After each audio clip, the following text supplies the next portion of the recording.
अस्सलाम वालेकुम। मैं तारिक अंसारी। भले वक्तों की बात है, मैं और राना तफीर मेहदी दोस्त हुआ करते थे। राना साहब ने पीएचडी माइक्रोबायोलॉजी में फ्रांस से पढ़ा था। तो एक दिन मैंने उनसे पूछा कि फ़्रांसीसियों के यार शौक़ तो बताओ।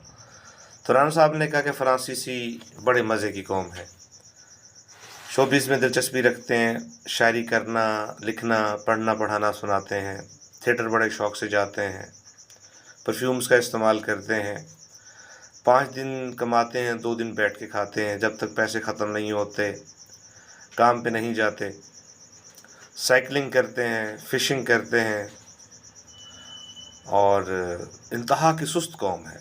जब उन्होंने कहा कि वो इंतहा की सुस्त कौम है तो मैं बड़ा हैरान हुआ। मैंने कहा डॉक्टर साहब वो तरक्की कैसे कर गए? तो उन्होंने बड़ा ही खूबसूरत जवाब दिया और वो जवाब आज तक मेरे लिए मिशा ले रहा है कि वहाँ पर कोई किसी को डिस्करेज नहीं करता।